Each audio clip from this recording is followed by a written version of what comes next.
പഞ്ചാബ് ഹരിയാന അതിർത്തിയായ ശംഭുവിലെ സമരം അടിച്ചമർത്തി പഞ്ചാബ് പോലീസ്.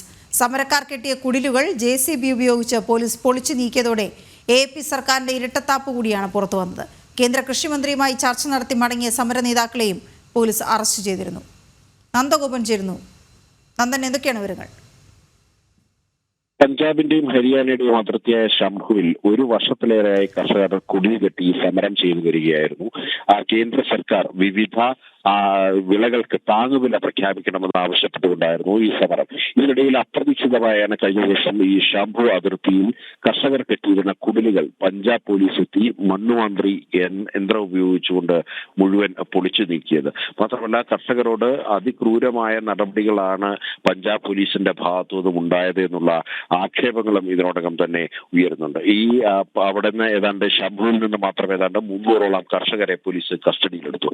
ഇതിന് പുറമെ ഖനൌരി അതിർത്തിയിലും പോലീസ് അതിക്രമം കാട്ടിയത് എന്നുള്ളതാണ് കർഷക സംഘടനകൾ ചൂണ്ടിക്കാണിക്കുന്നത്. ഖനൌരി അതിർത്തിയിൽ നിന്ന് ഏതാണ്ട് 700ഓളം കർഷകരെയാണ് പോലീസ് അറസ്റ്റ് ചെയ്തത്. മാത്രമല്ല, ഈ കേന്ദ്ര പ്രതിനിധി സംഘവുമായുള്ള കൂടിക്കാഴ്ച കഴിഞ്ഞ് മടങ്ങിയ കർഷക സംഘടനാ നേതാക്കളെയും പഞ്ചാബ് പോലീസ് അറസ്റ്റ് ചെയ്തിരുന്നു. ഈ കേന്ദ്ര സർക്കാരിനെതിരെ ഈ കർഷക സംഘടനകൾ നടത്തുന്ന സമരത്തിന് ആം ആദ്മി പാർട്ടി നിരുപാധിക പിന്തുണയായിരുന്നു പ്രഖ്യാപിച്ചിരുന്നത് എന്നുള്ള കാര്യം ഓർമ്മിക്കേണ്ടതുണ്ട്.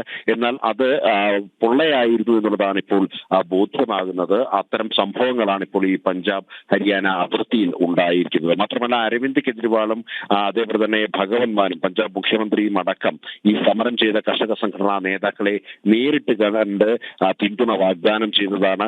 എന്നാൽ അത് വഞ്ചനയായിരുന്നു എന്നുള്ളതാണ് ഇപ്പോൾ കർഷക സംഘടനകൾ ചൂണ്ടിക്കാണിക്കുന്നത്. അതേസമയം മുൻകൂർ നോട്ടീസ് നൽകിയ ശേഷമാണ് ഈ ഒഴിപ്പിക്കൽ നടപടികൾ ആരംഭിച്ചതെന്നാണ് പഞ്ചാബ് പോലീസിന്റെ വിശദീകരണം. ശരി.